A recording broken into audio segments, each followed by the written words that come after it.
Our friends in blue turned up at the garage I owned in the form of two officers in a patrol car. I watched them surreptitiously from my position under the hoist. It was unusual to see such happy-looking policemen. Their expressions turned more serious as they approached me. They confirmed my identity and said they'd some bad news for me. Something had happened to my wife at our house and she was in hospital, but they couldn't go into details. I tried to leave straight away, but they stopped me, wanting a few answers. "Can you account for your whereabouts for the last 3 hours, sir?" "Yes, officer, I've been here all day. Just ask my two mechanics. Sorry, I did slip off for 10 minutes around 11 a.m. to get us coffees." One of the policemen wandered over to talk to Mike and Pete. The other wrote down details of which coffee shop I'd been to. "Can you show me your car, sir?" he asked. "Sure, my truck is outside." I led him outside to my pride and joy. The thorough bastard scoured the interior, then popped the hood and felt the engine. Stone cold. "Right. That's all, sir. You can go to the hospital now." There was a look of concern on my face while the staffer at the hospital explained the extent of Kate's injuries, the fact she'd received a blood transfusion, and then informed me she was being operated on now. She was expected to be out of it until the next morning. I thought it was very unprofessional for the doctor to be half smiling the whole time he was talking to me. On the way out of the hospital entrance, I was intercepted by the same two policemen who'd been to the garage earlier. They wanted some more answers.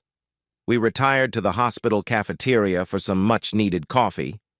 They wanted to know how my relationship with my wife was. I explained that we'd met and married relatively late in life, 8 years ago. Kate worked a lucrative career as a defense lawyer with a large local firm. She was keen to have children, but had resisted my pressure until now when she was almost 40, as she wanted to establish herself in her job. They asked me why it was she was at home on a weekday. I went on to explain that Kate had quit work a month ago so she could have a break before getting pregnant. A sort of holiday before at least 10 years of domestic service. I then added in summary that I loved my wife, and we were fine and looking forward to a family. They asked me if I knew a John Barton. When I replied no and asked why they'd asked, they became evasive and took their leave. I knew I could rely on my guys to lock up the garage, so I went straight home. A deep sadness began to descend upon me. At the house, a couple of forensic guys and a lone detective were nosing around. The detective introduced himself and explained what he knew. He then asked me the same questions the earlier officers did, plus one new one. "Can you explain why we found a few drops of blood in the downstairs toilet, sir?" "Sorry, no idea, detective. Now, can I ask you something?" "By all means, sir," he replied. "It's pretty obvious you aren't treating this as an accident and also that I am being treated as a suspect. If it was foul play, can you assure me you aren't concentrating on me as a subject, but are also looking for the real perpetrator?" "You can be assured, sir. We have a few lines of inquiry. My colleague is over talking to Mrs. Barton right now." "Who is this John Barton I keep hearing about?" I asked. "I'm sorry, sir. I don't think it is appropriate for me to comment." He and the forensic guys then took off, leaving me seemingly confused. I went upstairs to the master bedroom and looked at the scene of carnage. I would have been really shocked if I was looking at it for the first time. Earlier that day. About 10 a.m. at work, I really started to think about intimacy. Nothing unusual about that. They do say that guys think about intimacy on average 67 times per waking hour. Let me tell you, men who have been virtually cut off by their wives for a month can at least double that. Ever since Kate quit work, our 2 to 3 times a week had dropped to practically zero. Kate was either not in the mood, missing work, and depressed, or too tired. Personally, I thought it was because her life as she knew it was almost over, and she was just plain scared. Being the considerate husband I was, I didn't want to pressure her. She would get out of her funk at her own pace. I knew my life would change after kids, but realized hers would be turned upside down. I continued daydreaming about how our love life had been in the first few years of our marriage. Anywhere, anytime, anyhow. We'd made the effort to keep it fresh and new for as long as our imaginations lasted, then slowly lapsed into the automatic mode two long-term partners often slip into. I snapped out of my torpor. I knew what to do. Bring back the spontaneity. Go home right now and have Kate senseless. Right. Decision made. Time to clean up and get home. I told Mick and Pete I was heading out for a while. Pete asked if I could take the car he'd just finished servicing for a test drive. No worries. Arriving home, I was disappointed to see a car I didn't recognize in the driveway. Bugger, a friend visiting scuppered my plans. I decided to go in anyway. Maybe the friend could be encouraged to leave and my plans could be salvaged. With no suspicions or attempts at stealth, I opened the front door. Immediately my hackles rose and I knew my marriage was over. The obvious sounds of enthusiastic sexual activity were literally booming down the stairs. It was almost a reflex action to take out my phone and start recording the video.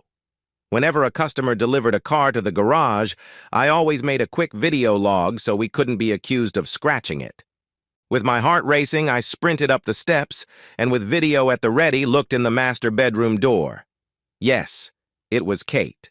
And yes, it was some guy I didn't recognize messing her with gusto on our bed. Fighting every instinct I possessed to pounce and kill, I turned away. I can truthfully say it was the hardest thing I have ever done in my life. With legs no longer able to support my weight, I slumped down on the floor just outside the door. Utterly devastated, I was only vaguely aware of the dual sounds of them reaching their peaks just around the corner. I don't know how long I was there, but gradually became aware that all sounds of their adultery had ceased, and there was only talking happening. That was just as bad, and still rankled my soul to its core.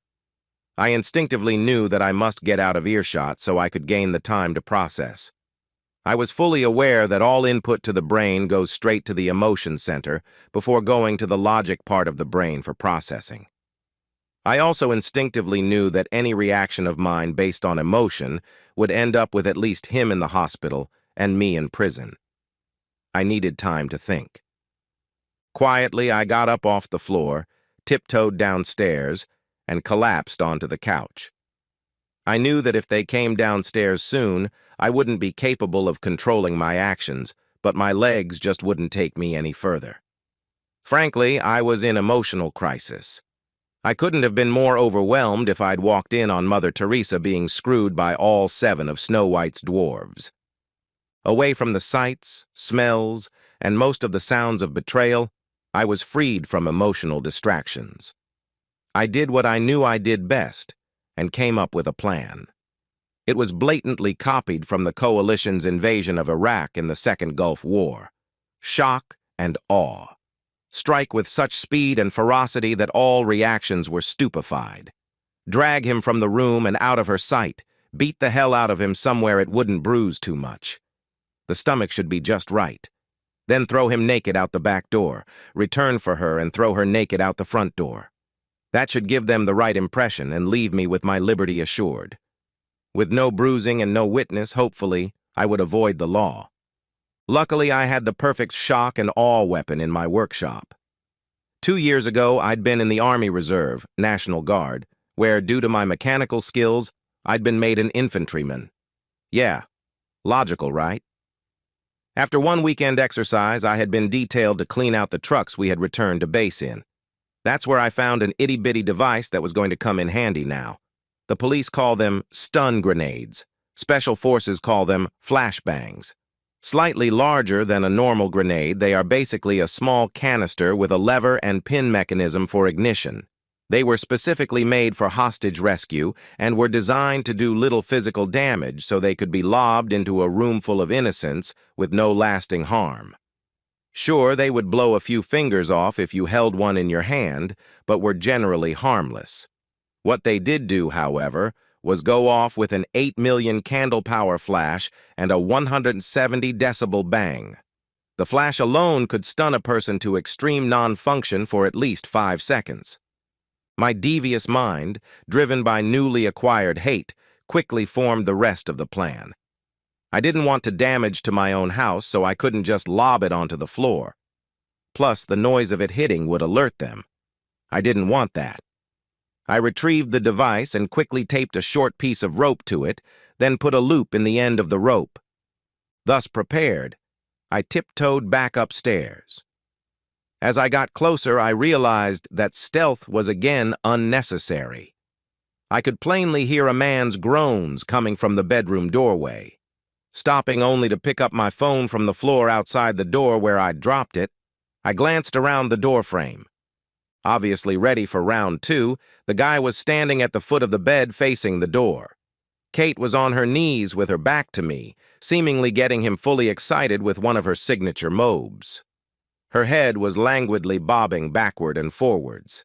She was good at this. I tried desperately to disassociate what I was seeing with any emotion I was feeling, but was only partly successful. Glancing around the corner again, I confirmed that his eyes were tightly shut. This time I noticed that he had his hands on either side of her head. Mentally rehearsing the sequence of events I'd decided on, I then took a deep breath and sprang into action. One step into the room, looped the end of the rope around the hook on the bottom of the light fitting, leaving the device hanging halfway to the floor. Pull pin, slip into pocket, out the door again, fingers firmly in ears and eyes tightly shut. Even with my precautions, the effect was awesome. I could plainly feel the shock wave and sense the bright reflected light through my eyelids. Following the plan, I leap into the room again, ready for action. This time it was my turn to be stunned. I don't know exactly what I expected to find, but it was nothing like the scene that confronted me. Mr. Anonymous was sprawled on his back on the bed with blood absolutely fountaining from his groin. Either nature had been extremely unkind to him, or there was some of his equipment missing. Kate was flat on her back on the floor with vacant eyes and her mouth opening and closing like a fish out of water, face covered in blood. Confused, I retreated out into the hall again to think. My reverie was disturbed shortly afterward by twin unholy shrieks from the bedroom, followed by various thumps and doors slamming open. I was starting to realize that I was in deep shit. My plan had gone badly right. Sorry, I meant wrong there. I looked around the doorframe once more into the scene of carnage. The guy had rolled off the bed and was curled up on the floor holding his groin, still shrieking like a banshee. Do you know how many nerves there are in a penis? Kate was nowhere in sight, but there was a blood trail leading to the bathroom. Must remove evidence. I re-entered the room, scanned it, and quickly found the detonator mechanism from the device, adding it to the rope in my pocket. I couldn't find anything else, so concluded it must all have been consumed. I started towards the bathroom, being very careful not to step in any blood, which was a big ask, I can tell you. Kate was on her knees spewing into the toilet. I fought the urge to go and help her. I just didn't care anymore. On the way out the door, I spotted something amongst the blood on the floor. I picked it up. It was warm and squishy and about 3/4 of an inch long. On the way out the front door, I detoured to the downstairs toilet and flushed it away. They wouldn't be sewing that back on. Careful not to screech my tires, I sped off down the street, thankful once again that we lived so far from the neighbors' houses.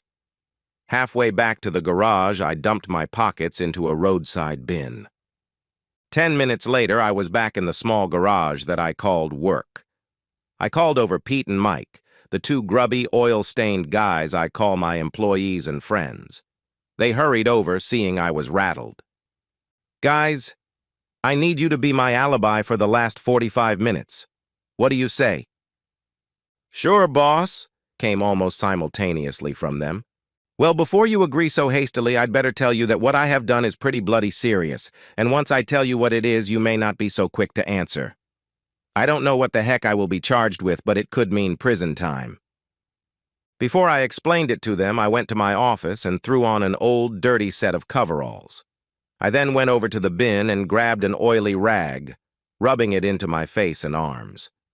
I didn't know when the police would be here, but I fully expected them. Both guys looked at me a bit bemused. I gave them a quick rundown on events of the last little while. They looked at me with stunned expressions. Mike was the first to break. He tried to hold it in for a good 15 seconds, then erupted in laughter. That broke the ice for Pete, who shortly joined Mike and me in uncontrollable hooting. Mine was driven by the aftermath of an adrenaline rush. It was fully 5 minutes before we all regained control, and with handshakes and promises of support, they returned to their oily engine bays.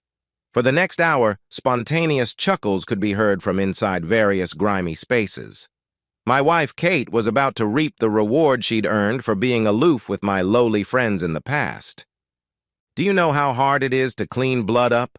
Bastard stuff sticks like poop to a blanket. I ended up only cleaning the bathroom floor that night. I decided to just throw the bed linen away and made a note to get a new carpet for the bedroom. The ripped curtains would have to go as well. I tried to keep busy, avoiding thinking. That process wasn't helped by the constant phone ringing and knocking at the door. Yes, the media were in feeding frenzy mode. The combination of adultery and a guy getting his manhood bitten off was a story sent from heaven for them. I only answered the door once and soon unplugged the phone. Finally, with nothing left to distract me, I got around to my soul-searching. Did I regret what I'd done? Strangely, no.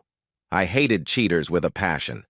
I'd seen too many guys turned into woman-hating recluses when they caught their partners out. The funny thing was that until before lunchtime today, I would have bet my life on my wife sharing that passion. I was still stunned that I'd been so wrong, not to mention utterly bemused at Kate's motivation. She seemed to be as devoted to me as I was to her, and our love life was just fine. Well, until recently that was. After hours of internal turmoil, I could only come up with one solitary clue. I recalled the hairs on the back of my neck playing up about 2 months ago when Kate announced she was resigning so she could enjoy her last days of freedom. I expected her to work until at least the 7th month of her pregnancy. Something about her statement that she wanted a last hurrah before children struck me as odd. My rumination was interrupted by my private cell phone ringing. Not many people knew the number. Caller ID showed it to be Kate's parents' number. They lived in the same state, but about 3 hours' drive away. I'd always got along with them fantastically, so I answered. After way less than the usual pleasantries, her mum cut to the chase. "Dave, what's going on? Do you know why there are a bunch of journalists besieging our house?" Well, they had to find out sometime. I just couldn't bring myself to go into detail. "Mum, did you watch the local news tonight? The top story, maybe?" I asked. "What? The one about some cheating woman biting her lover's toy off?"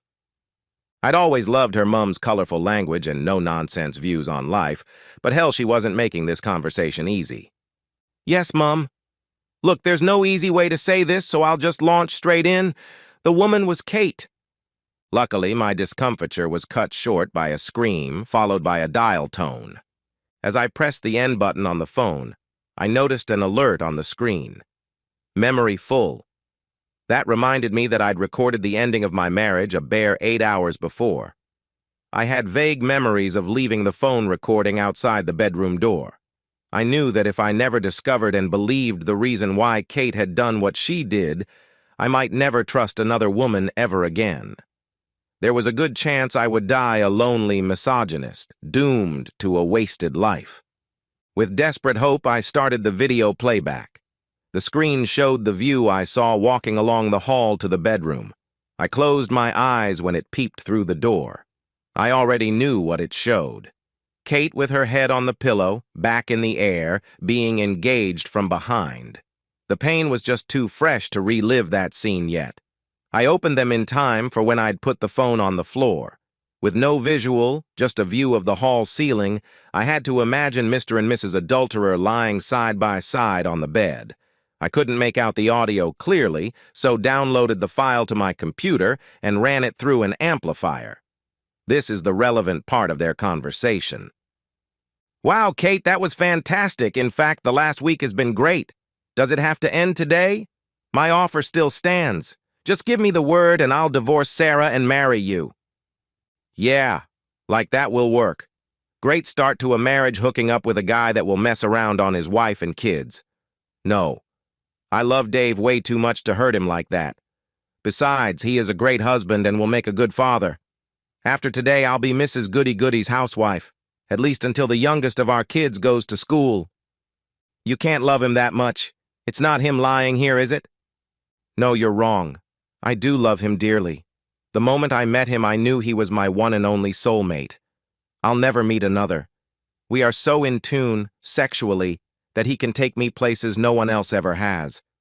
I feel blessed that I have such a good man to spoil me and nurse me when I get a big belly from his 2 or 3 babies.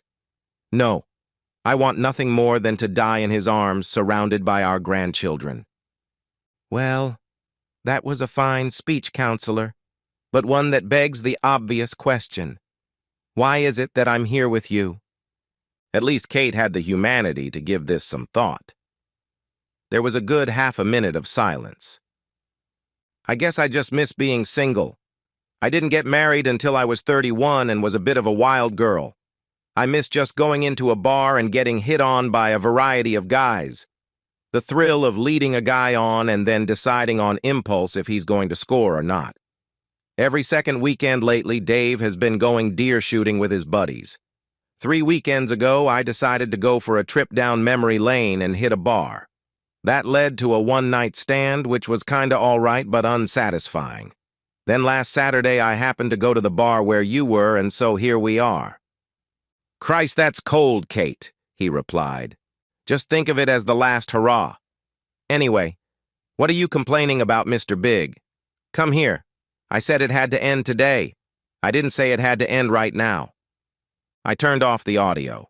I knew there would be no more intelligent conversation. At least now I knew I was a good lover and husband.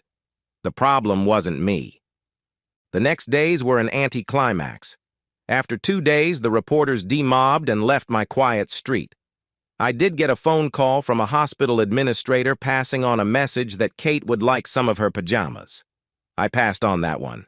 She could put up with those humiliating hospital-issue gowns. 2 days later, her father rang me. He apologized for his daughter's behavior and hoped I would stay in touch.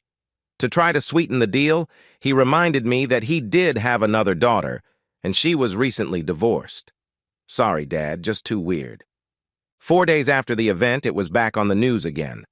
Mr. Not-So-Big was released from the hospital. The journos had done some digging and exposed him as a serial cheater.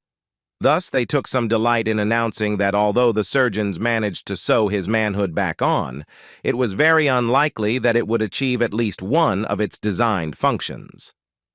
At the end of that week, I received a surprise visitor.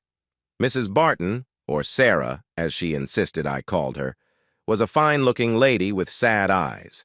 She told me that she'd heard a rumor that I may have some evidence that may help her in her divorce case. I explained that maybe I did, but couldn't admit to it without incriminating myself. She understood and was very apologetic for asking. I told her I thought there was such a glut of circumstantial evidence that she wouldn't need what I had. If that proved wrong, then I urged her to come back and I might reconsider. She had such sadness about her that I took pity. Pulling the video file up, I played her just the aftermath of the Big Bang. The shock at her husband's screams made her cringe initially, but she soon rallied. Suffice it to say, when she left, the sadness was gone. Being the helpful guy I am, I invited her to come over whenever the sadness returned for a pick-me-up. Oh yes, that wasn't the last time I would be seeing Sarah Barton. The last visitor I received was probably the strangest. On Saturday, I answered the door to the detective that I'd talked to at the house on the day of the big event. Gone was the suit, just jeans and a shirt. "Hi, son. No, I won't come in. I just wanted to say that with insufficient evidence, I have recommended the case be closed." At my thanks, he turned to walk away, then paused and looked back. "Look, I'll be retiring at the end of the year. If I come back after that, would you tell me how you did it?" I just smiled and bid him a good day.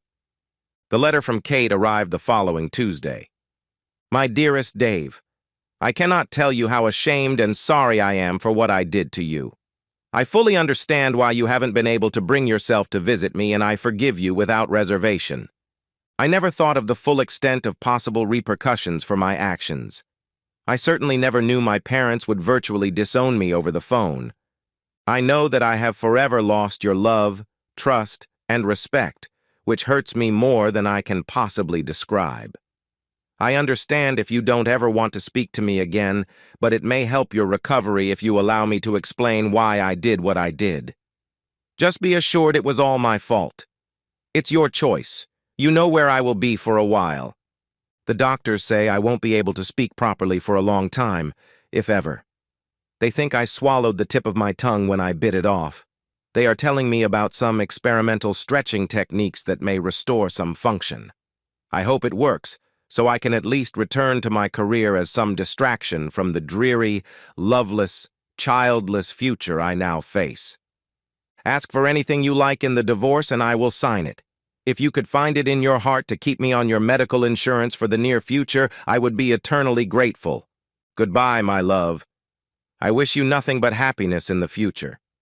I hope I haven't totally wrecked yours as well. Yours, Kate. I must say the letter moved me, so much so that I immediately decided to reverse a previous decision. I thought long and hard. Damn it, I would drop her pajamas off at the hospital. Now where are Mick and Pete's phone numbers? I owe them a beer. A keg each should do it. And so, we've reached the end of today's story. Was it what you expected, or did it take a twist you didn't see coming? I'm curious to hear your thoughts. Share them in the comments below, and let's get a conversation going. If this story kept you hooked, make sure to hit that like button.